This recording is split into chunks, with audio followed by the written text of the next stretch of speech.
A quiet city, frozen in the storm. The streets of New York fell into an unnatural silence as the storm descended upon the city. What was once a bustling metropolis, alive with honking taxis and hurried footsteps, now seemed like a frozen wasteland under a thick blanket of snow and biting winds. Snowflakes danced in the light of flickering street lamps, spiraling down onto empty sidewalks and abandoned stoops. It was an odd tranquility, but not a peaceful one. It carried the feeling of something eerily wrong lurking beneath the quiet. Inside one of Harlem's old brick apartment buildings, a single light flickered faintly through a frost-covered window. The building had seen better days. Chipped paint flaked off the window frames, and creaking fire escapes climbed haphazardly to the upper floors. The residents, most likely unaware of the chaos that was about to unfold within their walls, were locked up tight in their apartments, hiding from the storm. The world outside groaned under the weight of the weather, but the danger that lay inside would soon overshadow even nature's wrath. It happened in apartment 3B. The place was modest, almost Spartan. A threadbare brown couch sat under a small wall-mounted TV, and a folding table served as the kitchen dining area. Diana Miller lived here alone since her divorce 2 years ago, working double shifts at a laundromat to scrape by for herself and send money to her sister, who was raising her young daughter back up in Albany. She'd carved out an existence for herself here, not happy but surviving in the way New Yorkers often did. Except tonight, she would not survive. The storm howled outside, rattling windows, but inside apartment 3B, the scene was deathly still.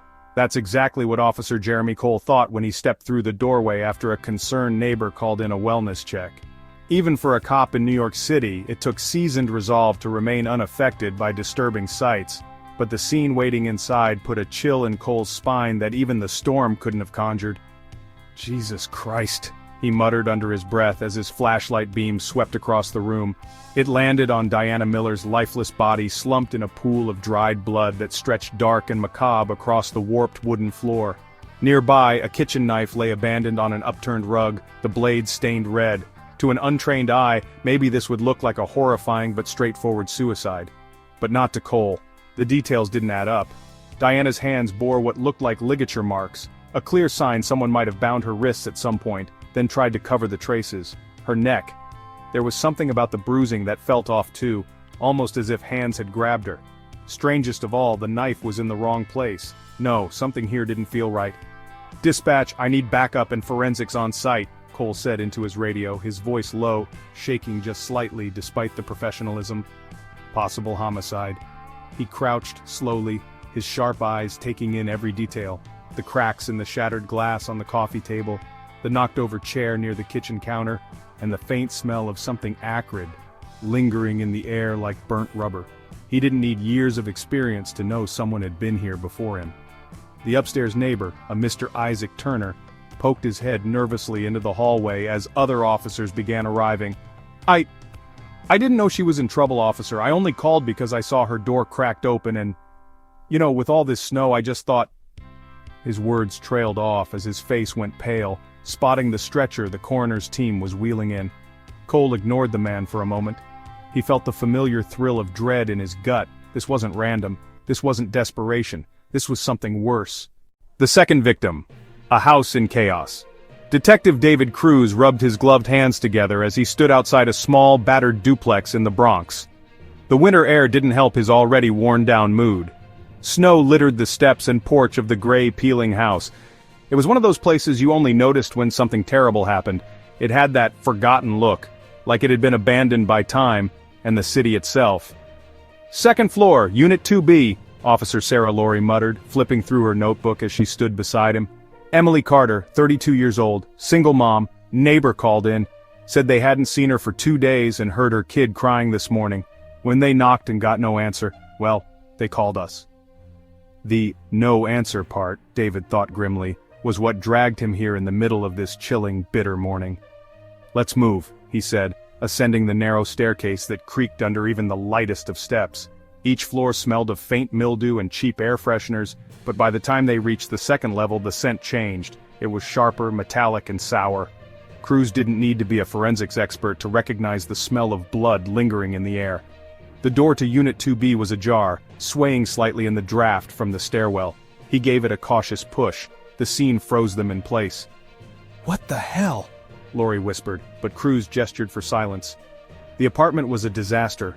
Boxes, toys, and laundry were scattered across the hardwood floor, which was scratched and scuffed like someone had been in a struggle. A child's bed in the corner was toppled over, its blankets half pulled along the floor. The kitchen table was overturned, its legs awkwardly sticking up in different directions, and a broken lamp lay shattered near the window. Emily Carter was there, lying flat on her stomach, her head tilted unnaturally to the side, her hair matted with blood. A visible bruise encircled her neck like a grotesque necklace, and one of her hands was outstretched toward a knocked-over chair, her nails seemingly clawing at nothing. Lori gagged slightly but turned away to regain her composure. Cruz crouched near the body, careful not to disturb the pool of congealed blood seeping from her scalp and spreading beneath her head. He waved over forensics, who were already unpacking their kits nearby. "Looks fresh," Cruz said more to himself than to anyone else. He noticed ligature abrasions around Emily's wrists, faint but damning indications that she had been tied up at some point before or during the attack. Forensics technician Carlton Wright leaned closer, snapping his gloves into place. "This wasn't random," he murmured, pointing at the walls and baseboard heaters. "Too much damage. Whoever targeted her didn't just want her dead. They wanted to tear up everything she ever touched. Total rage scenario." "What about the kid? Where's the kid?" Lori asked, her voice suddenly rising as her head whipped around the apartment. Cruz pointed to the back bedroom. "Neighbor said they heard crying." He and Lori moved to the doorway of the small bedroom at the far end of the unit, pushing the door open slowly. A toddler, no older than 3, sat huddled in the corner of a playpen, sucking on the sleeve of his too large sweater. His eyes were wide, red from crying, but blank and exhausted, like he had run entirely out of tears. A teddy bear lay face down beside him. "Jesus Christ," Lori exhaled, her demeanor softening instantly. "I've got him," one of the social workers called, stepping forward carefully to pick the child up. He whimpered slightly, but didn't resist, clinging loosely to the worker's coat as they turned to leave. "Whoever did this left the kid alive," Lori said quietly. She turned to Cruz. "You think it's the same guy as the first one, the one in Harlem?" Cruz didn't answer immediately. His eyes were fixed on something protruding slightly from beneath the edge of the toppled kitchen table. It was a thin piece of fabric, rich gray in color, almost like a hoodie, he muttered, rising to retrieve it. He held it up in the dim light of the room. Lori nodded slowly, understanding without needing words. It was yet another hoodie, no different from the one described in the first Harlem case. A small tear at the shoulder and streaks of what appeared to be dried mud marred the once clean fabric. "We need to send this to the lab for DNA testing," Cruz muttered, his voice low and dark, as though he were speaking to himself. Lori glanced at him. "You thinking what I'm thinking? That somebody did this deliberately. Same target profile, single mom, living paycheck to paycheck in borderline hellholes. And whoever it is," he trailed off, casting one more glance toward Emily's motionless form. "They're not stopping here," he finished grimly, his hand tightening reflexively around the evidence bag holding the hoodie. Neither noticed Officer Wright as he knelt near the body, his dark eyes narrowing at faint traces beneath Emily Carter's fingernails. Small fibers like carpet strands or possibly corded fabric were caught beneath her nails. He bagged them carefully, already aware this tiny detail might mean everything. The nightmare spreads. The headlines screamed chaos across coffee tables and subway cars. Horror in the city, single mothers targeted in brutal murders. The tabloids ran wild, their bold fonts paired with eerie photos of crime scenes cordoned off by police tape, snow swirling around officers standing guard. Below-zero winds swept through the boroughs, but the stories blanketed the city like a second storm, colder and far more chilling. New York City wasn't unused to violence. This was a place where grit and fear sometimes walked arm in arm. But these murders felt different. It wasn't just the gruesome details that caught people's attention. It was the victims. Women who could have been anyone. Your waitress, your neighbor, the single mom in the apartment above you working 3 jobs to make ends meet. Detective David Cruz sat in the squad room staring at his caseboard, lines of red thread crisscrossing photographs of 4 women. Each one had been smiling in the photos, holiday snapshots, candid selfies, a cheap happy moment that meant everything to them. But their lives had ended violently, littered with details that made no sense. Overturned furniture, bloody ligature marks, faint patterns on their skin like someone had pressed objects into their flesh.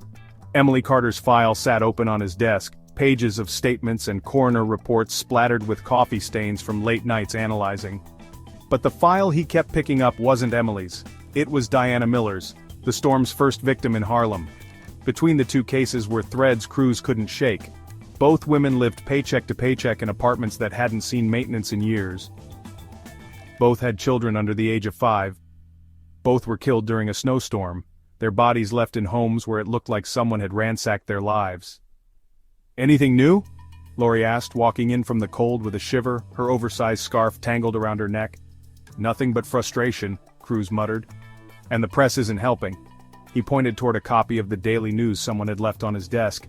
The front page featured a photo of Emily Carter's duplex, the headline dripping with dread, "The Shadow Strikes Again." Lori leaned on his desk, reading over the headline, "Killer, Haunting the Storm." "Sounds like something from a bad Netflix series," she quipped, though her tone held no humor. "They're calling him the Steel Shadow," Cruz said grimly. "Just because one witness said he moved quietly, like he was a ghost or something." Lori groaned, tossing the paper onto the desk. "Great. Just what the city needs. An urban legend to turn this psycho into a cult figure." "They're not wrong about one thing," Cruz sighed, standing and running his hands through his black hair. "This guy moves fast, too fast. The connection between Diana and Emily is airtight, but I don't think we've scratched the surface yet." Before Lori could reply, a uniformed officer appeared in the doorway, holding a stack of new reports. "Detective, we just got word out of Brooklyn, another Vic, Julia Simmons." Cruz and Lori exchanged tense glances. "Third one in a week," Lori muttered darkly as Cruz flipped open the file. Julia Simmons had been a waitress at a 24-hour diner on Flatbush. She was last seen clocking out of her late shift, her coworker watching her bundle up against the snow before disappearing into the night. Her body was found in an alley 3 blocks from the diner, slumped between 2 dumpsters with multiple stab wounds across her chest and abdomen. No signs of robbery, no signs she even fought back, at least nothing that left much evidence. "This one's messy," Lori said, leaning over his shoulder as Cruz scanned the coroner's preliminary notes. "Stabbing doesn't fit with the others. If our guy's using knives now, he's switched up his style." "He's adapting," Cruz replied, his tone heavy. "That or this isn't him. But look." He pointed to a note in the report. "Fibers found near Julia's body matched the cheap synthetic material from a hoodie." Lori frowned. "A hoodie like the one from Diana's and Emily's scenes?" "Exactly." Cruz slammed the file shut, his jaw tightening. "He's not just adapting, he's escalating. He's getting reckless or he's enjoying it." The thought settled like a lead weight in their guts. 3 murders in less than 2 weeks. The same chilling MO plastered across different corners of the city, and now the papers had given him a nickname meant to provoke fear. "I'll get our profiler on this," Lori said, already reaching for her phone. "Good," Cruz muttered, still staring down at the crime scene photos scattered across his desk. Something about them gnawed at the edges of his mind, a pattern he couldn't yet piece together. "We need to go public," Lori said after a moment. Cruz looked at her, eyebrows raised. "And give him exactly what he wants? Headlines, fame, the whole city on edge, looking over their shoulders in every snowstorm?" "He's already got that," Lori countered. "If anyone else fits his target profile, we need them to know they're in danger." Cruz hesitated. She wasn't wrong, but part of him hated the idea of turning this sick bastard into a household name. The Steel Shadow. It sounded ridiculous, but not to the women living alone in run-down apartments who suddenly felt every bump in the night. "You think he's got another one lined up?" Lori asked, her voice quieter. Cruz dropped into his chair and rubbed his face. "Not just another one. I think he's 2 steps ahead of us. I think the next one is already lost." Critical evidence from a witness. It was a pale, unforgiving morning, with the fresh snow coating Queens like a quiet shroud. Detective David Cruz adjusted his scarf, his breath fogging the air as he stood outside the small apartment building on 89th Avenue. The call had come in late, pulling him from what barely qualified as sleep. Lori was already waiting on the stoop, hugging a steaming coffee cup for warmth. "He's inside," she said, tilting her head toward the building. "He?" Cruz asked, stepping up. Lori nodded, lowering her voice. "Isaac Kane, 43, a tenant on the 3rd floor, says he saw something the night Julia Simmons was killed. Claims it's important, but take this one with a grain of salt. He looks jittery," Cruz sighed. "Jittery's better than nothing." The smell of faint mildew and stale smoke hit them as they stepped inside the dim stairwell. Kane's apartment was small and cluttered, the air heavy with the scent of instant coffee and fried onions. In the corner, the man sat on a threadbare couch, his posture tense. His thin frame was swallowed up by a flannel shirt that looked 2 sizes too large, his fingers drumming nervously on the armrest. Deep lines etched his face, making him appear older than his 43 years. "Isaac Kane?" Cruz asked, stepping into the cramped living room. The man looked up sharply, his watery blue eyes darting between the 2 detectives as though gauging their intentions. He barely nodded but gestured to the other chair. Cruz sat, leaning forward slightly to show that he wasn't there to intimidate. "You saw something," Cruz began, keeping his tone steady. "Something about the girl, Julia Simmons." Kane's finger drumming stopped abruptly. His foot began to jiggle instead. Yeah, he stammered. "I think so. I mean, I ain't sure, but it was real weird, you know? Like, you don't see guys like him in this neighborhood, didn't exactly blend in." Lori stepped closer, tapping her notebook with a pen. "You're talking about a man you saw? Someone suspicious?" Isaac nodded quickly, his hands gripping the knees of his oversized jeans. "Tall guy, like, real tall. 6 feet easy, skinny too, kinda lanky, and he was just standing out there, you know? Out in the parking lot behind the diner, middle of the night while it was snowing like crazy." "What was he wearing?" Cruz asked, tilting his head. "A hoodie," Isaac replied without hesitation. "Gray, faded maybe, and he had sneakers. Yeah, sneakers. But one of them was busted, you know? The heel was all messed up, flapping around when he moved." He motioned vaguely with his hand as though mimicking the heel of a broken shoe. Lori raised an eyebrow, exchanging a glance with Cruz. "You're saying you saw this guy loitering near the parking lot of Julia Simmons's workplace? Before she went missing?" she clarified. "Yeah, she was still inside. You could see her through the window," Kane muttered, his voice lowering. "She was cleaning up, wiping the counters. I seen her there a few times, always working late." He paused, then added, "This guy, he was watching her." "Watching her?" Cruz echoed, his voice tightening. Isaac nodded vigorously. "Yeah, just staring, didn't move for a while, just stood there almost like he was waiting, made my skin crawl, you know? Ain't normal." "Did you approach him? Did he see you watching?" Lori asked, her tone suddenly sharp. Isaac shook his head. "Hell no. You kidding? This guy looked off. The way he stood, the way he didn't shiver, didn't check his phone, nothing. Like he was a statue or something. Crazy eyes too." "Crazy eyes?" Cruz pressed, leaning forward even further. "Well," Isaac faltered, rubbing his hands together. His eyes darted around the room as though recalling the image would make it materialize. "Didn't see him too clear 'cause he had the hoodie pulled low. But once, just once, when he turned toward the street lamp, I caught a glance. Pale eyes, man. Dead pale. Like they didn't belong on a person." The room felt heavier as silence settled over them. Lori scratched her pen against the notebook, jotting the details down carefully before asking, "Did you notice him leave, or see which direction he went?" Isaac hesitated, picking at the frayed armrest of his couch. "I turned away for a second, you know, figured it wasn't my problem. When I looked back, he was gone. Heard sneakers crunching on the snow though, fast steps, figured he'd run off." Cruz frowned. "Why didn't you call this in sooner?"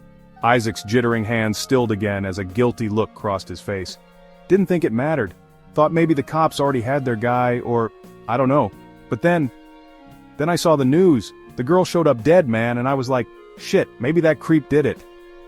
His foot shook harder now, his voice almost breaking. "But I swear to God, I didn't know it was gonna happen." Cruz and Lori exchanged another glance. It wasn't a lot, but it was the clearest description they had of a possible suspect. A pale-eyed man in a gray hoodie, lurking near the victim's workplace on the night of her murder.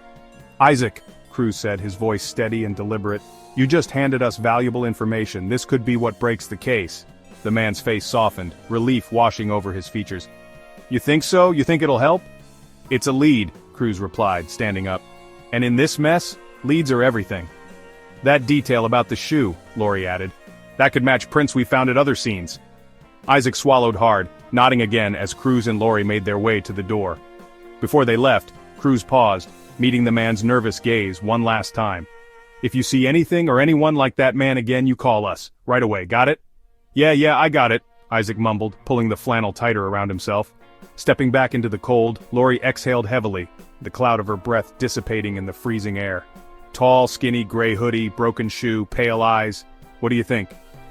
"I think he just described our missing piece," Cruz muttered, pulling his phone from his jacket to call in the information to the rest of the team. Far above them, dark clouds began to roll in again, promising another storm. This time, The city knew that what followed might be far worse than snow. Signal from the fake ID. The squad room was buzzing with activity when Detective David Cruz dropped into his chair, clutching yet another stack of reports that seemed to only lead to dead ends. His desk was a mess. Photographs, half-drunk coffee cups, a stress ball that he couldn't remember actually squeezing, and endless case files. The sleepless nights were catching up, but what gnawed at him the most wasn't the exhaustion. It was the feeling that the killer was always just one step ahead. "Cruz!" Lori's voice cut through the room's noise as she approached, her phone in hand. The furrow in her brow told him right away this wasn't just another routine update. "It flagged something. Calls from a burner phone to 2 of our victims before their murders." David sat up straighter. "What kind of calls?" "The kind that comes right before bad shit happens," Lori replied, slamming a piece of paper down on his desk. "Both Diana Miller and Emily Carter got a call from this number, a random burner line with no registration. We're talking about a few minutes of conversation tops. Caller ID spoofed to show as unknown. Same number, 2 victims." Cruz frowned, already feeling the cold weight of this new detail pressing down. "And nobody caught this before now?" "It's subtle, just like him," Lori said, lowering herself into the chair opposite his desk. "The phone records didn't show much at first glance because the calls happened hours or even days before the murders, but it matches. It's the same number calling right before. Get this. The women both stopped going about their normal routines. Co-workers mentioned Diana stopped texting back after that call, like she got spooked." "Perfect timing for him to make his move," Cruz muttered. He scanned the records, this time his mind piecing together how the killer operated. So, this sick bastard isn't picking his victims at random, he's finding them, contacting them. And if they didn't know him, he's pretending to be someone they'd trust, Lori interjected. "That's the theory anyway. Could be posing as a landlord, a boss, a charity organization. Hell, he might even be saying he's from the damn utility company." Cruz drummed his fingers on the desk, the wheels in his head spinning faster. "Well, there's one problem with calls like this. A good con man knows how to choose his marks. These women weren't just strangers. He had their information before he dialed." "Yeah, I had the same thought. So I started poking around into Emily Carter's and Diana Miller's schedules, their mail, their accounts, anything they might have signed up for." She paused, leaning forward. "That's how I found this. Look." Lori pulled out a printout of an email. It was plain, unassuming, one of 100 spam-like messages people with tight finances might get every day. The subject, "Emergency Assistance for Single Mothers, Apply Now." Cruz squinted at the email contents. It offered financial relief programs for single moms, promising help with utility bills, childcare, and even rent. "Too good to be true," he said under his breath. "What's the source?" "That's the thing," Lori said, her finger jabbing at the details.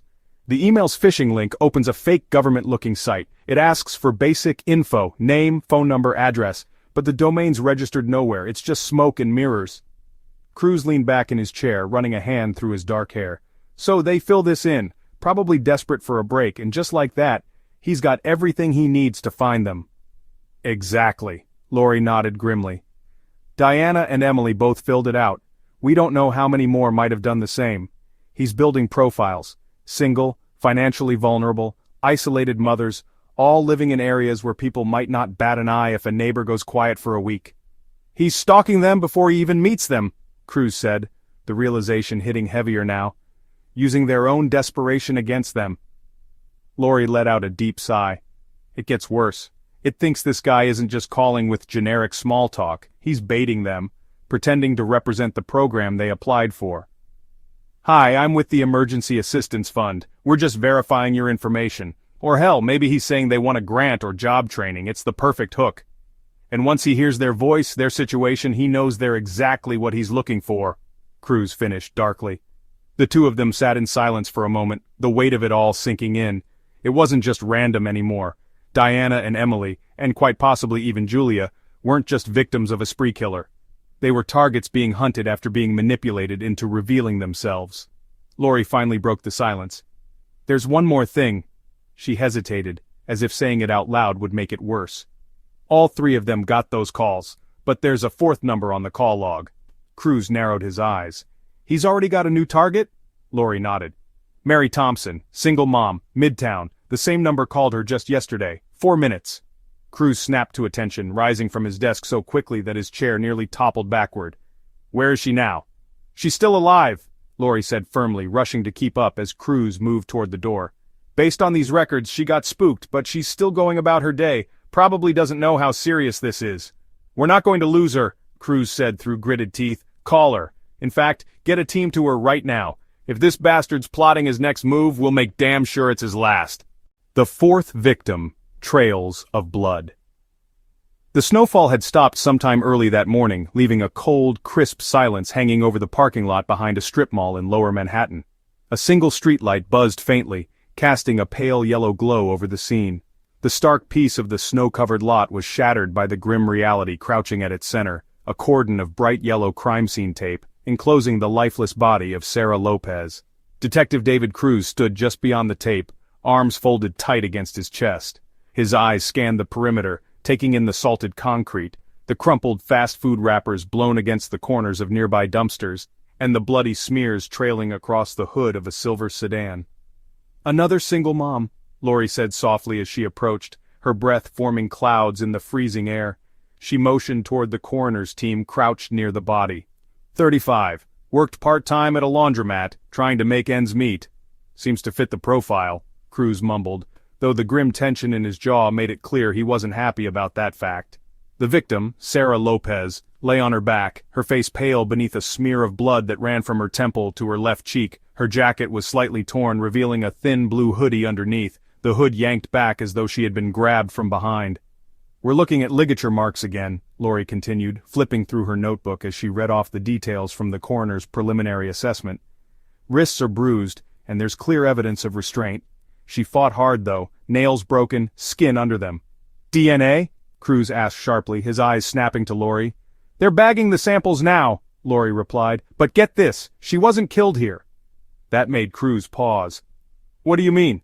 No blood pooling under the body, Lori explained, gesturing toward the snow. The way she's positioned, she was moved, dragged probably. Whoever did this dumped her here, and... That's not the weirdest bit. Cruz raised an eyebrow, his impatience growing. What is it? Lori pointed to the hood of the sedan nearby. A fine streak of blood ran across the surface, leading toward the front bumper. At the edge of the hood itself, the forensic team was analyzing a faint, incomplete handprint that gleamed under the harsh light of their flashlights. She touched the car? Cruz asked, stepping closer. More like she tried to grab onto it, Lori clarified.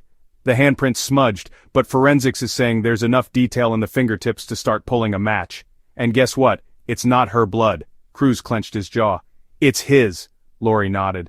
That's what we're hoping. If it is, we finally have something solid to work with. Cruz ran a hand down his face, feeling the weariness settle in his bones. And the trail? Does it lead anywhere? Lori motioned to the far corner of the lot, where the coroner's techs were collecting more evidence near a patch of snow. The blood trail stops over there. Looks like he got sloppy, maybe cut himself in the struggle. The snow worked against him this time. Cruz followed her gesture, staring at the faint red streak disappearing into the shadows. Did anyone spot him? Security cameras? Witnesses? Lori shook her head. No cameras here. And as for witnesses, well, it's Manhattan, but apparently even parking lots like this don't get much foot traffic at 2A. Closest thing we have is the guy who found her, the driver of the sedan. He just came out to start his shift for a rideshare app. Where is he now? Inside his car, in shock, Lori said. Uniforms are talking to him. Doesn't seem like he saw anything useful, though. Said he noticed the blood trail first, then walked around and saw... her. Cruz cursed under his breath. And the victim's background? Any connections to the others? Not much yet, Lori answered, flipping back several pages of notes. Single mom, just like the others. 2 kids, ages 3 and 7. She left them with her sister last night before her shift. And, Lori trailed off. And what? Cruz prompted, his tone sharp. Lori glanced at him, her expression grim. She got a call yesterday from the same damn burner number that was tied to Diana Miller, Emily Carter, and Mary Thompson. The words hit like a punch to the gut. Cruz turned to look at Sarah Lopez's lifeless body again, the image tightening the knot of frustration and dread already sitting in his stomach. How do we keep missing him? He muttered, more to himself than to Lori. He's careful, Lori said quietly, but not invincible. That handprint, that's a mistake, and that blood... Her voice steadied, taking on a sharp edge. We're gonna nail him, Cruz. He slipped up this time, and we're going to make it count. Forensics tech Carlton Wright approached, holding a sealed evidence bag in one hand. Detective Cruz, he said, nodding briefly. We're sending the blood samples and the handprint to the lab now. Shouldn't take long to confirm if it's fresh or not. It better not take long, Cruz replied, his voice tight with impatience. He stared at the bag for a moment before turning back to Wright. What about the fibers and debris under her nails? Anything unusual? Wright shook his head. Nothing definitive yet, but there's something odd. Found tiny traces of what looks like dried carpet fibers. Same blue-gray as those hoodies we keep seeing. Could mean he's operating out of a space with old, crappy carpeting, maybe a basement or a storage room. Cruz's mind started working, catching every small detail like threads weaving through a much larger trap. A basement. Cheap carpeting. A pattern of calling women before striking. There's a pattern, he muttered aloud, his thoughts twisting into a familiar sense of dread. Something deliberate. He's keeping trophies, marking them with the same goddamn fibers. He's not leaving as much to chance as we thought. Lori leaned in. You think he's got a base, a single location? He's got somewhere to operate from, Cruz said firmly. He's calculated, meticulous about the setup, but sloppy when things don't go according to plan. Sarah fought back. He started bleeding, panicked, and dumped her before he finished cleaning up. Lori nodded, her earlier frustration hardening into cold determination. If he's keeping the same pattern, then Mary Thompson might still be in danger. We've got to move fast. Cruz turned to Wright, his words clipped. You've got everything you need? Blood samples, prints, fibers? We're on it, the tech replied sharply. Good, Cruz said, stepping back toward the tape. His voice hardened as he looked out over the lot. Because this bastard just gave us his first real clue. And if we don't act now, Sarah Lopez won't be the last one to lie bleeding in the snow. The next target emerges. The tension in the squad room was palpable, the kind of buzzing you could almost feel in your teeth like standing too close to a power line. Detective David Cruz paced by the window, his silhouette dark against the faint gray light streaming in through the blinds. Snow had started falling outside again, blanketing the streets in a deceptive, quiet calm.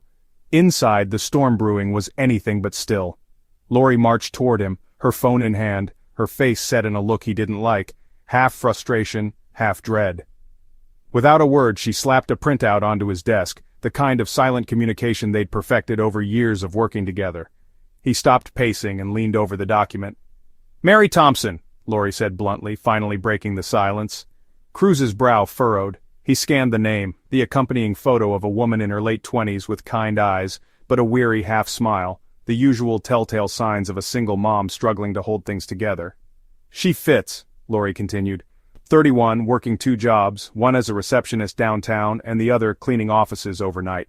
She's got 1 kid, a 5-year-old girl, lives in a rundown walk-up in Midtown. And here's the kicker. She paused, tapping the printout with her pen. She got a call from the burner number 2 days ago, 4 minutes, same kind of timing as the others. Cruz let out a low sigh, the kind that came from deep in his chest. Have we spoken to her yet? Is she safe? Lori shook her head. Not yet. I sent someone out to check her building, but she wasn't home. Based on this, she held up another document, a timeline of Mary's work schedule. She's probably at the downtown temp agency this afternoon. Problem is, she doesn't have a clue she's on this asshole's radar. Cruz reached for his coat, eyes already narrowing with focus. Then we need to warn her, now. Hold on. Lori stopped him with an outstretched hand. It's not just about warning her. If she spooks, he might know we're onto him. She's still our best shot at catching this guy. We need a plan that doesn't blow everything to hell. Cruz paused, his hand lingering on the edge of his desk. What are you suggesting? We just let him get within striking distance? No, Lori said quickly, her tone firm. But we play this smart. Get her to cooperate. Use her as bait. She's not gonna like being bait, Cruz muttered, but he could see her logic even as his stomach churned at the thought. Does she even know she's being targeted? That's what we need to tell her, Lori replied, her voice steady but with an edge of urgency. Explain the risk, and more importantly, let her know we're not leaving her alone. Full surveillance on her place, her job, even the route she takes to drop her kid off at daycare. If he makes a move, we'll have every angle covered. Cruz clenched his jaw. It was a good plan, but good didn't mean easy. Let's go, he said, slipping into his coat. We'll talk to her face to face. Mary Thompson's temporary workspace was a cubicle graveyard in a brightly lit downtown office, the kind of place no one stayed in long enough to remember its name. Thin carpet, crackling fluorescent lights, desks scattered with cheap pens and computer monitors that looked like they belonged in the late 90s. Mary was sitting at one of them, her head bent low over a keyboard, her face illuminated by the screen in front of her. She looked more tired than her photo, her shoulders hunched, her long brown hair tied back in a mess of a ponytail. She didn't notice Cruz and Lori until they were right at her desk. "Mary Thompson?" Cruz began, keeping his voice calm the way you would if you were addressing a skittish animal. Mary looked up, startled. Her eyes darted between the two detectives and her brows furrowed. "Yeah, what's this about?" Lori stepped forward, flashing her badge briefly before tucking it back into her coat. "We're with NYPD. Detective Sarah Lori, this is Detective David Cruz. We need to have a word with you, it's important." Mary tensed, her hand gripping the edge of her desk. "Did something happen to my kid?" "No," Cruz said quickly, easing down into a crouch beside her chair, meeting her at eye level. "No, your little girl's fine. This is about you, Mary. We think you're in danger." Her brow furrowed even deeper, and she leaned back slightly, the chair creaking under her weight. "Danger from what? What are you talking about?" "There's someone," Lori began carefully, her voice softer now. "A man we believe has been targeting women like you, single mothers, women juggling work and family, trying to keep things together. He's hurt others, Mary. 3 women to be exact. We think you're his next target." Mary froze, her hands curling into fists in her lap. Her chest rose sharply as if she were fighting for breath. "Wait, what? No, why would someone— What are you even saying?" Her voice rose, panic breaking through. "We know this is overwhelming," Cruz said quickly, keeping his own voice steady, grounding. "But we need you to listen. Do you remember getting a strange phone call recently, from an unknown number? Maybe someone pretending to be with a charity or offering you help with bills?" Mary blinked at him, her face draining of color. "Oh my God, yeah, 2 days ago. He said he was with some kind of assistance fund, wanted to confirm my address and other things." She suddenly reached for her phone, scrolling anxiously through her call log. "Wait, is that it? That's him?" Cruz and Lori exchanged a grim glance. "That's him," Lori confirmed. Mary's hands began to tremble. "Oh God, he knows where I live, doesn't he? My daughter—" "We're not going to let anything happen to either of you," Cruz interrupted firmly. His tone was sharp now, cutting through her panic before it could spiral. "This is where we need your help, Mary. We need to set something up, watch him, catch him before he gets to you." "Set something up?" Mary's voice cracked, her panic not entirely gone. "You mean use me like some kind of target?" Lori knelt slightly, her eyes level and steady. "I know how that sounds, but it's the best way to stop this guy. We're going to make sure you're safe the entire time. You'll be surrounded by our team. If he shows up, we'll end it before he even gets close." Mary looked between them, her lip trembling. For a long moment she was silent. Then, finally, she swallowed hard and nodded. Okay, but I'm trusting you. You have to protect my daughter, she's all I've got." Cruz's jaw tightened and he nodded. "We will, you have my word." As Cruz and Lori left the building, the snow had picked up again, falling heavier now. Lori zipped up her coat, glancing at Cruz as they walked toward the unmarked car. "You think she'll hold it together?" Lori asked, squinting against the flurry of snowflakes. "She'll hold," Cruz said firmly. "She's stronger than she looks. They always are." Lori hesitated, then nodded. "All right, let's move fast. Once he starts circling her, I don't want to miss our window." Cruz stopped, his eyes narrowing as he turned his face into the wind. "If he so much as breathes near her, we'll make sure he doesn't get another chance." Above them, the city seemed like it was holding its breath, waiting for the next move in the deadly game. The snowbound chase. The sky over Staten Island was iron gray, with heavy snow swirling down in relentless flurries. The narrow back streets and overgrown trails of the suburban outskirts were nearly invisible beneath a frozen white blanket. Somewhere in this mess, their suspect was slipping further out of reach. Detective David Cruz sat in the passenger seat of the unmarked SUV, gripping the radio like a lifeline. Lori was behind the wheel, her knuckles white against the leather steering covering as the vehicle attempted to maneuver through thick, half-plowed snowdrifts. The sirens were off. No need to broadcast their hunt to a killer who already had the advantage of knowing the terrain. "Unit 2 to base," Lori said into her radio, her tone clipped. "Suspect male, mid-30s, approximately 6'2", with a limp. Last spotted heading into wooded area off Decker Avenue. Confirm backup ETA?" The static-filled response from dispatch wasn't encouraging. "Street conditions still delaying backup. Approximate arrival, 15 minutes, possibly longer." Lori cursed under her breath and hit the steering wheel lightly. Cruz glanced at her but didn't say a word. His focus was on the hastily scribbled map sitting on his lap, drawn by a team member who had briefly scouted the area an hour earlier. Staten Island was filled with more dead-end streets and forgotten trails than Cruz liked to think about. "This guy knows exactly where he's going," Lori said, slowing the SUV to a crawl as they approached a bend in the road. Heavy branches weighed down with snow arched low over the path, the dense foliage threatening to close in around them. "It's his damn hideout, I'm telling you, he's been operating out here." "And now he's running scared," Cruz muttered, folding the map and tucking it into his coat. "Scared people make mistakes." A voice crackled over the radio again. "Team 3 reports they found fresh tracks. Suspect may have veered off into Jefferson Woods about 2 blocks north of your location. Be advised. Footing is bad, visibility worse. Units are on foot pursuit now." Cruz grabbed the door handle before Lori had completely stopped the SUV. "We've got to pin him down before he slips out the other side of those woods. Let's move." The snowfall thickened as Cruz and Lori pushed into the woods on foot, boots crunching through layers of ice and partially melted slush. Despite the chill in the air, Cruz could feel the sweat gathering under his jacket. Every step felt heavier, the snow clinging to their shoes, dragging them down as the storm howled around them. Lori pushed her flashlight beam through the trees, cutting through the pale gloom of early evening. "They said tracks," she muttered, more to herself than to Cruz. "Where the hell—" "Here!" Cruz called from a few feet ahead, crouching low as he inspected the ground. In the thin patches of frost-free mud beneath some bare trees, faint footprints pressed deep, meandering between the pines. "Big steps," Cruz said as she joined him.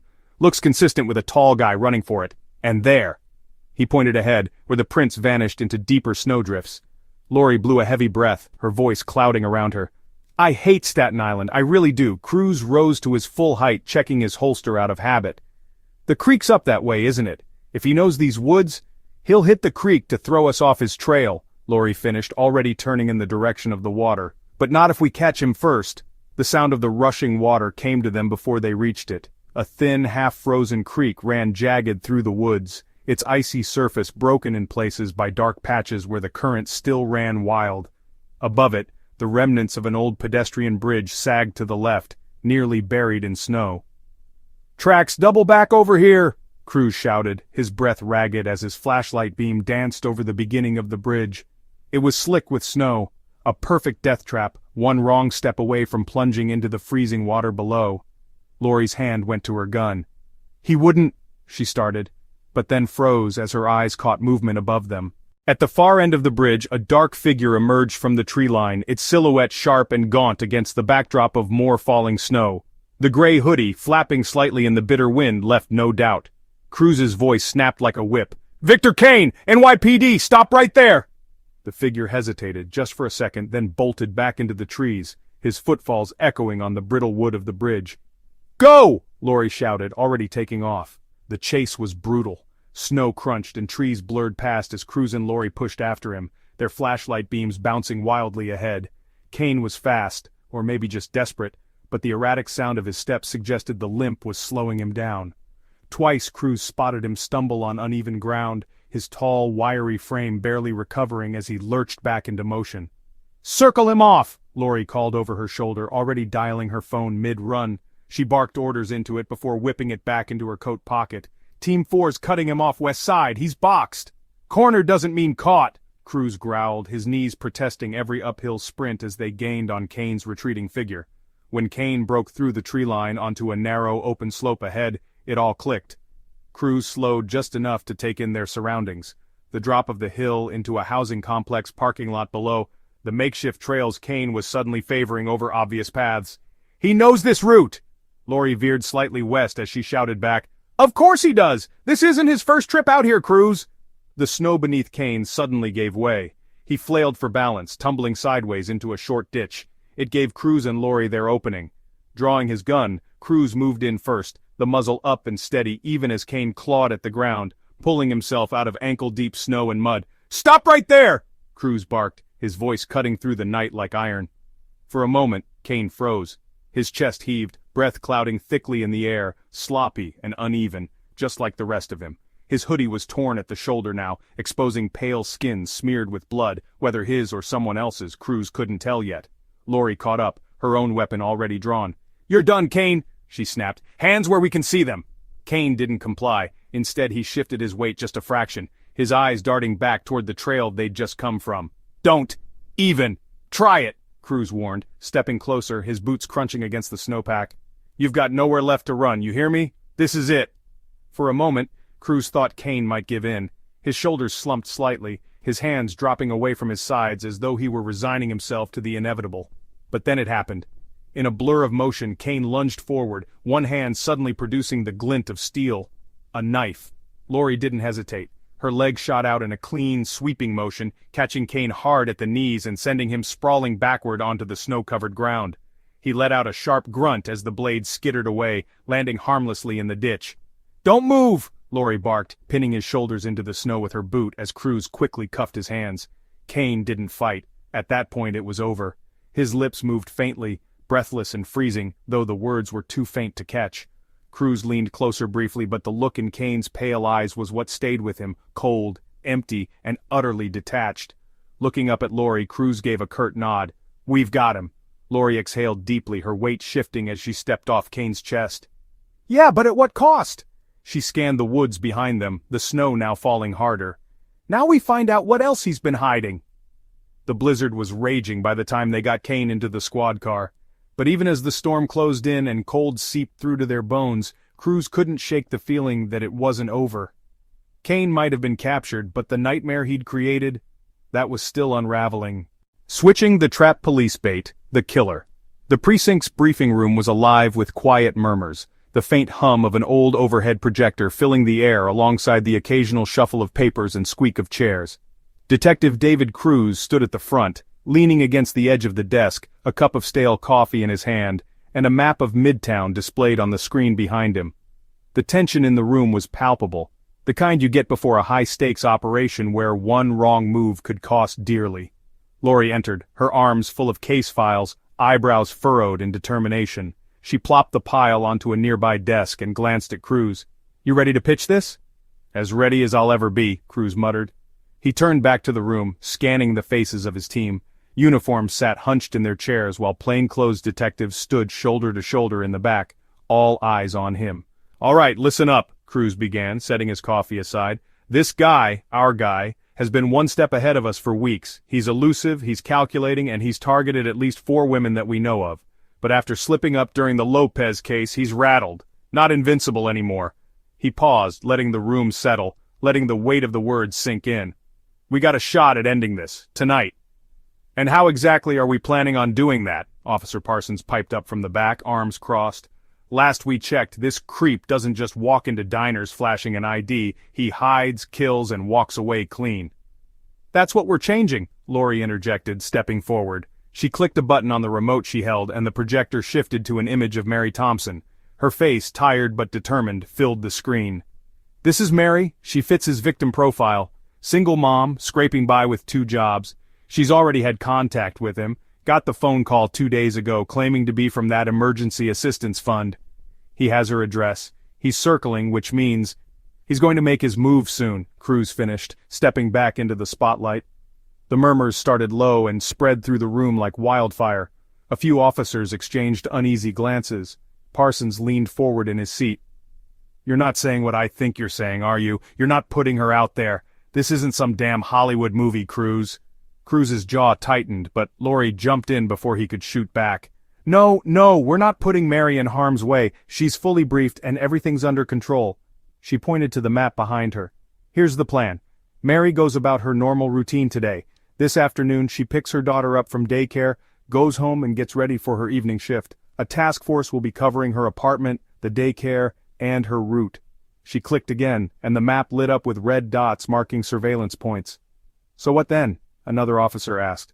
"We just wait for him to show up and hope it works?" "We can't just hope," Cruz said firmly. "That's why we're improvising. Mary's cooperating to give him what he thinks he wants. She's going to stay home for the evening and communicate with him if he tries to contact her again. He's cautious, but he's also arrogant, and that could be his undoing. If he gets close enough to make a move and thinks she's alone—" "We spring the trap," Lori said, her tone sharp. "He gets 1 step inside that apartment and we've got him." The room fell quiet for a moment. The weight of the plan, of the risk, hung heavy in the air. "And what happens if he doesn't take the bait?" Parsons asked flatly. "Then we adapt," Cruz shot back, his dark eyes cutting toward the officer. "This might be our only chance. He's already switching MOs, probably feeling the heat. If he disappears again, we lose weeks, months, and the body count rises." Lori stepped forward again, her voice more measured. "Look, I get it. None of us are thrilled about using Mary's situation, but she's in. She wants to catch this SOB as much as we do. And frankly, it's the best lead we've got. She's surrounded by officers at all times. We're not leaving her to fend for herself." A younger officer, barely past his probationary year, raised his hand hesitantly. "What about backup? What's the timeline if things go sideways?" "Good question," Cruz said, nodding approvingly. "We'll have 2 teams prepped and ready to breach the building if needed. Command's deploying extra resources to cover any gaps. Code red, 3 minutes max to converge. In this weather it's tight, but doable." "Let's not forget," Lori added, "that guy's limping. He's hurting, and he hasn't exactly been subtle these past few days. If anything, he's going to get desperate tonight." Still, hesitation lingered in the room, unspoken but tangible. Everyone knew the stakes. "He's killed 4 women," Cruz said suddenly, his voice cutting through like a blade. His gaze swept the room, ice-cold and unwavering. 4 single mothers. Women who didn't see him coming, who didn't have anyone watching their backs. Mary, she has us. And we're not letting this bastard take her. That was all it took. The room stiffened as determination replaced doubt. "All right," Parsons muttered, standing. "Guess we're in. What's the rendezvous point?" Lori motioned to the screen again. "Team Alpha is outside her building. Team Bravo is mobile, circling blocks 3 to 8. All routes lead back to the staging ground a block away." Later that night. The snow fell heavier as evening settled in, muffling sound and turning the gritty streets into a white, silent expanse. From the surveillance van parked a block away, Cruz and Lori monitored multiple cameras, the grainy feeds showing Mary's apartment building from every angle. Officers were stationed around the perimeter, discreet but ready to move at a moment's notice. Inside her apartment, Mary paced nervously, a microphone barely visible on the collar of her sweater. She glanced out the window anxiously. "Stay calm," Lori said into her headset, her voice soft but steady. "You're doing great." Mary nodded, even though she knew they couldn't see it. "Easy for you to say," she murmured, her voice trembling. Lori shot Cruz a quick glance. "She's holding better than I thought she would," she whispered. Cruz said nothing, his eyes glued to the screen. Minutes dragged into hours before it finally happened. "Movement!" crackled a voice over the comms. "North side, black hoodie, matching the description." Lori sat up straighter, her pulse quickening. "Eyes on him! Don't lose him!" The figure appeared on one of the cameras, limping slightly as he moved toward the building. He paused under the dim light above the main entrance, his head turning in slow, careful movements. "He's scoping the place," Cruz muttered. The man disappeared inside. Lori grabbed her earpiece. "Team Alpha, hold positions until he's fully committed. No one moves until I say." From the van, Cruz stared at the screen showing the hallway camera. The man moved toward Mary's apartment door, his gait uneven but deliberate. He raised his hand to knock, his head tilting slightly, listening. "Wait for it," Lori murmured, her hand hovering over the comm. A beat passed, then another. "Now!" Cruz barked. Within seconds, the door to Mary's apartment burst open, not by him, but by officers storming in from both sides. Kane barely turned before he was tackled to the ground. Lori smirked as the van erupted into activity around her. "Gotcha," she said under her breath. The motive revealed, the veil lifts. The interrogation room was cold, always cold. Whether it was by accident or deliberate design, Detective David Cruz didn't know, but he'd learned to use it. The steel walls, the flickering fluorescent light, the way the silence stretched in the gaps like an unspoken threat, it made suspects squirm, even the clever ones. And this one, Daniel Hayes, needed to squirm. Cruz leaned back in his chair, the dim light accentuating the exhaustion etched into his features. Across the table, Hayes sat slouched, his wrists handcuffed to a bolt in the table's center. His face was pale, drawn, not from the cold, but from the culmination of days without sleep and hours of running in the snow before his capture. He barely looked like the man they'd spent weeks chasing. The dark circles under his eyes, the hollow detached stare, the dried blood on his torn hoodie, he looked broken. But Cruz wasn't buying it. Not for 1 second. Lori stood pressed against the back wall, her arms crossed, watching like a hawk, ready to jump in if things went sideways. She wasn't always the first to speak during interrogations, but when she did it was precise, calculated. Cruz leaned forward, resting his elbows on the table, his voice low and steady. "So, Daniel Hayes, former real estate agent, current psychopath. You're really going to make me do all the talking, huh?" Hayes didn't respond. His gaze was fixed somewhere just over Cruz's shoulder as though he were looking through the wall. "You've got nowhere to hide now," Cruz continued, tapping his fingers on the table. "We've got the blood from the Lopez scene, Fibers from your shitty hoodie. Witnesses who saw you before Carter disappeared. It's over. The question now is how much more you want to bury yourself. Finally Hayes's lips twitched, almost a smirk, though it didn't reach his eyes. He turned slowly, his pale, cold stare locking onto Cruz. You think you've won something, do you, detective? His voice was hoarse, barely above a whisper, but it carried a strange calm that sent a chill down Lori's spine. No! Cruz shot back immediately, his tone sharp like the crack of a whip. Nobody wins when 4 women are dead, Daniel. Not me, not their families, and sure as hell not you. So why don't you save this little act for the jury and start talking? Still Hayes said nothing, though a flicker of something crossed his face. Lori stepped forward, her voice sharper. Here's the thing, Daniel, you think you're smart, but you're not. You left pieces of yourself everywhere. The fake charity, the burner phones, the broken shoe you couldn't even be bothered to throw out. You thought these women were invisible, but they weren't. They led us right to you, and you're going down for every single one. Hayes finally chuckled, a soft sick sound that made Cruz's fingers twitch. You think it's that simple, don't you? Some whack job stalking women in the dark, calling them out of desperation, taking trophies like a cheap B-movie villain.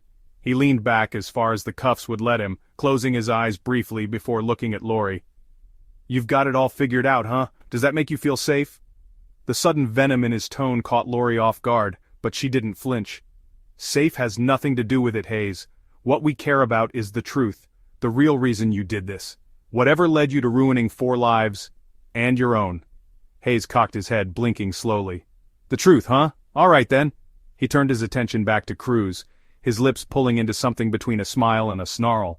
You asked why, detective? Let me ask you something first. What do you see when you look at them? Your victims? Cruz's fingers stopped drumming. What do I see? His voice dropped, heavy with controlled anger. I see mothers, working their asses off for their kids. Women who deserve better than becoming part of whatever twisted fantasy you've built in your head. That's what I see. Hayes laughed then, a short, bitter sound. Mothers, that's interesting. Protectors, nurturers, the saviors of little broken children. At least that's what you've romanticized them as. His voice turned sharp, biting. But they're not saviors. Mothers fail, and when they fail, Detective Cruz, the world falls apart. You know that, don't you?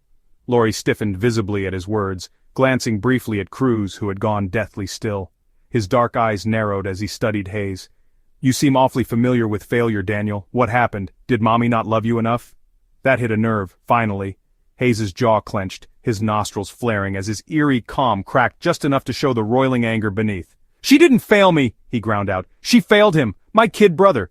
You think this is just about random women? It's not. It's about balance, about justice. Do you know what it's like to grow up watching someone destroyed over and over because no one cared enough to step in? Watching her lie, manipulate, abandon? Only to have the world pity her because she had a kid hanging off her hip? I learned there's only one way to stop that kind of failure. And that's murder? Lori shot back with disbelief. No, Hayes said coldly, quieter now.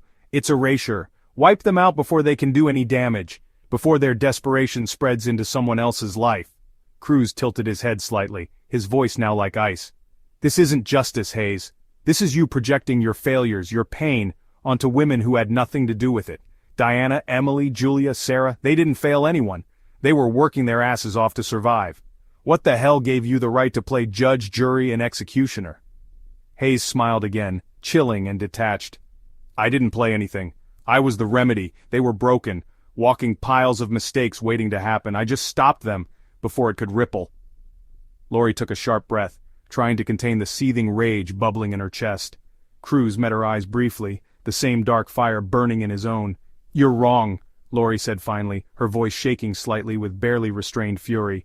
You didn't remedy anything. All you did was run from your own scars and take the coward's way out, turning innocent lives into collateral damage. Do you honestly think anyone will see you as anything other than exactly what you are?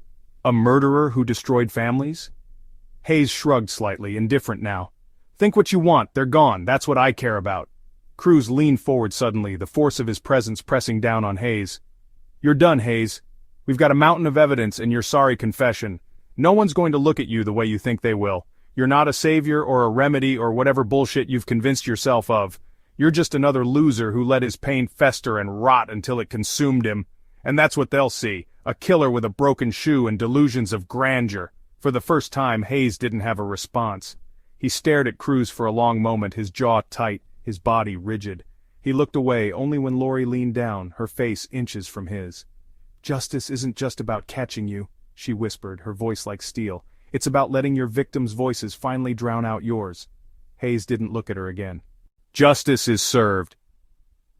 The courtroom was silent save for the faint shuffle of papers and the hollow echo when someone adjusted their chair. The air felt heavy, charged with anticipation. All eyes in the chamber were fixed on the man seated at the defense table, Daniel Hayes. He sat motionless, his face devoid of emotion, his hands resting flat on the table in front of him, as though still bound by the cuffs that had dragged him through this long and torturous process. Detective David Cruz watched him from across the room, seated a few rows behind the prosecuting attorney. He wasn't in uniform today, just his usual dark blazer and shirt combination, but the weight of his role in bringing Hayes here sat heavily on his shoulders. This case had consumed months of their lives, the evidence collection, the interrogations, the sleepless nights. It all led to this moment. His gaze shifted briefly to the jury box, where 12 ordinary citizens sat, their faces a mixture of disgust, sympathy, and resolve. Cruz knew the evidence was strong. The fiber matches, the DNA from the blood at the Lopez scene, the burner phone logs, all of it painted Hayes as the cold-blooded killer he so desperately thought he'd hidden. But this wasn't just about evidence.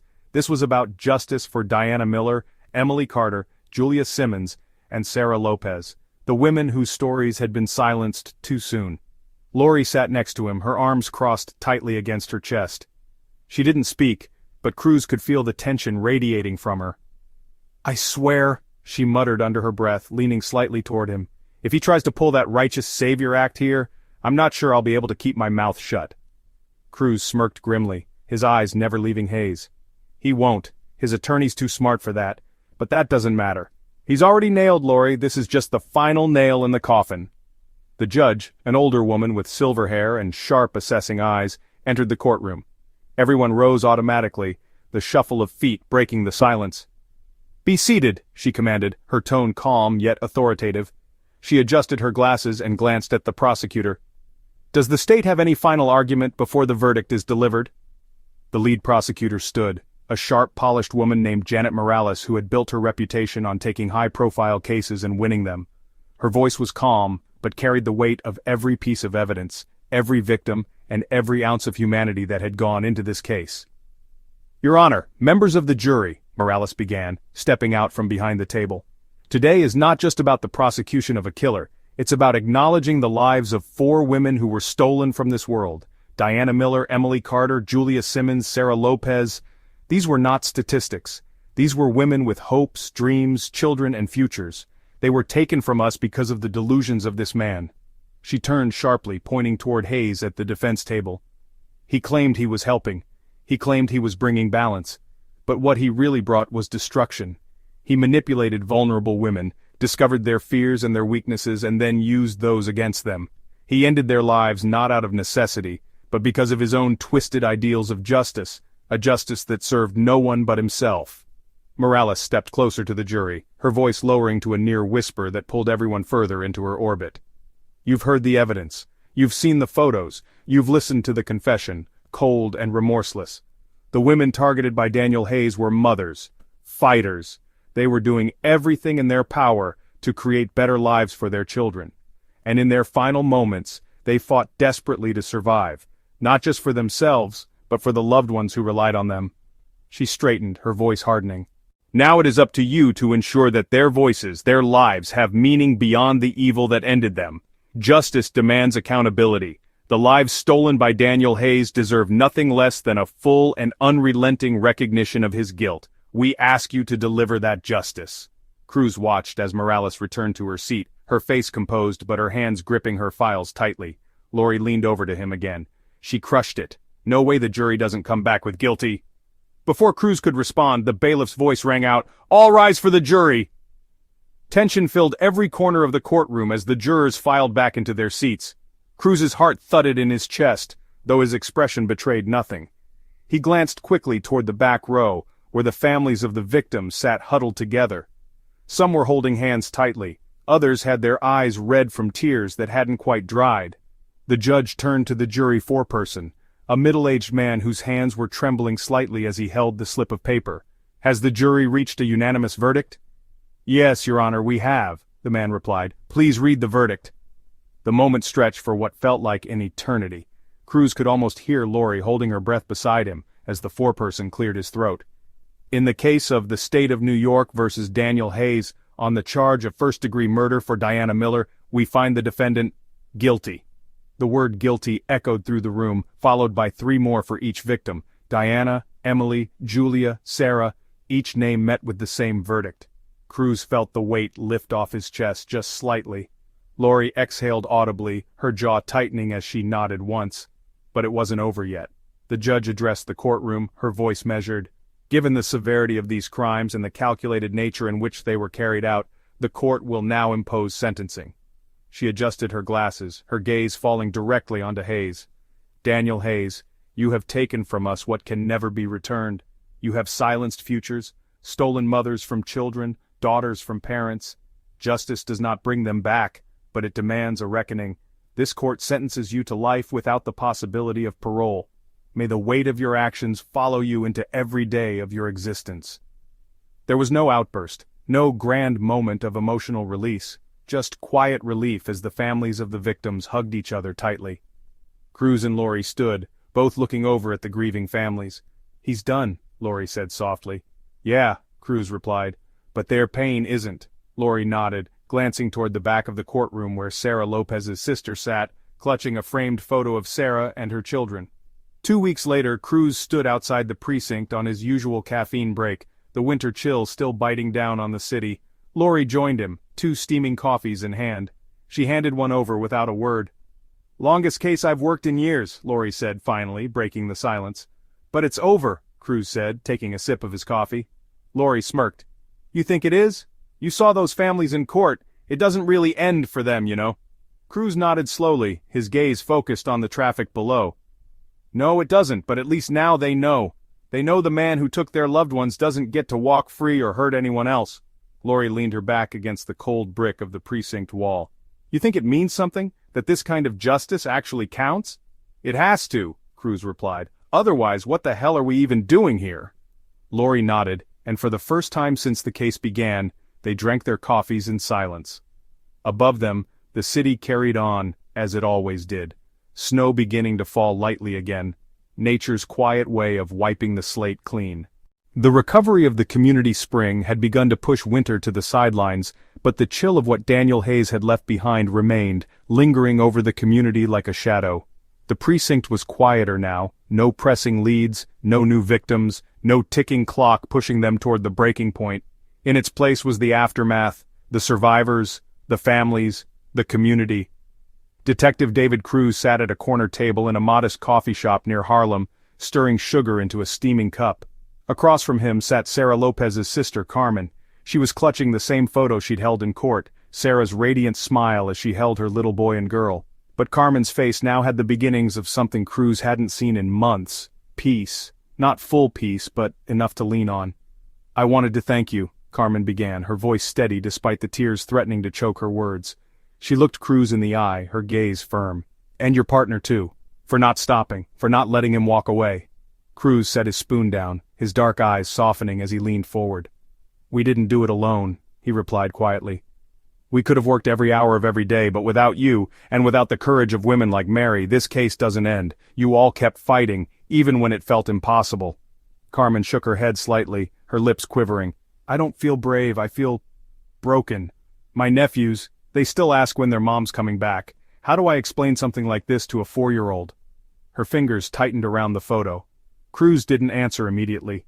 People often expected him to have the right words, some kind of explanation for why someone like Hayes existed, or why Sarah couldn't come home.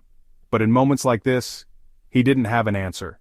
Instead, he reached over, his hand resting lightly on the table near hers. You'll find the words, he said finally. Not today, maybe not tomorrow, but you'll get there. And when you do, you'll show them that their mom was everything Hayes thought she wasn't. A fighter, a survivor. She didn't make it, but not because she wasn't strong enough, because no one should ever have to face something like him. Carmen smiled faintly, just faintly, but it was enough. At the door, Lori stood leaning against the frame watching the exchange. She didn't interrupt, just listened, her arms crossed, her coffee untouched. She'd spent so many years in this line of work that moments like this had grown rare. It wasn't often detectives got to sit across from survivors and feel like anything tangible had been accomplished. Usually there was just the weight of the next case, but not today. When Cruz finally stepped outside, Carmen still sitting at the table, Lori joined him, her usual sharp demeanor slightly softened by a rare smile. "You're not so bad at the human connection thing," she teased, falling into step beside him. Cruz smirked, pulling his coat tighter against the still crisp air. "Don't get used to it. People skills aren't exactly my strong suit." Lori sipped her now lukewarm coffee, her gaze tracing the small park across the street where snow still clung stubbornly to patches of the ground. Families were starting to return, kids chasing each other around frozen grass, parents sitting on benches talking quietly. A glimpse of normalcy, she thought. A week later the neighborhood held a vigil. Cruz wasn't sure what to expect when he got there. Officially they'd been invited as representatives of the NYPD, but it didn't feel like just another public relations opportunity. This was different, personal. The vigil was held in a park near Diana Miller's old apartment. Small white lights hung on strings between the trees, crisscrossing over makeshift memorials, flowers, candles, photos of the 4 women who had lost their lives. Hundreds of people were gathered, some holding signs, others simply standing in quiet reflection. "I didn't think this many people would show." Lori's voice pulled Cruz from his thoughts. She stood beside him, her hands shoved deep into the pockets of her coat. For all her sharpness on the job, she seemed smaller here, just one piece of something bigger. "Neither did I," Cruz admitted, his eyes scanning the crowd. He spotted families, neighbors, community organizers, people who hadn't even known the victims personally but had been moved by the tragedy. Further down the path, he caught sight of Carmen and her nephews, the boys holding small candles too large for their hands. At the center of the crowd, a man approached the microphone stand. Cruz recognized him as Pastor Reynolds, a figure well known in the neighborhood. His deep, steady voice carried easily over the small crowd, each word measured and purposeful. "We are gathered here tonight not only to mourn the loss of 4 vibrant souls but to honor their resilience," Reynolds began, his voice weaving through the cold air. Diana, Emily, Julia, Sarah, they were mothers, sisters, daughters, and friends. They were stronger than the world gave them credit for, and even in their absence they have brought us together.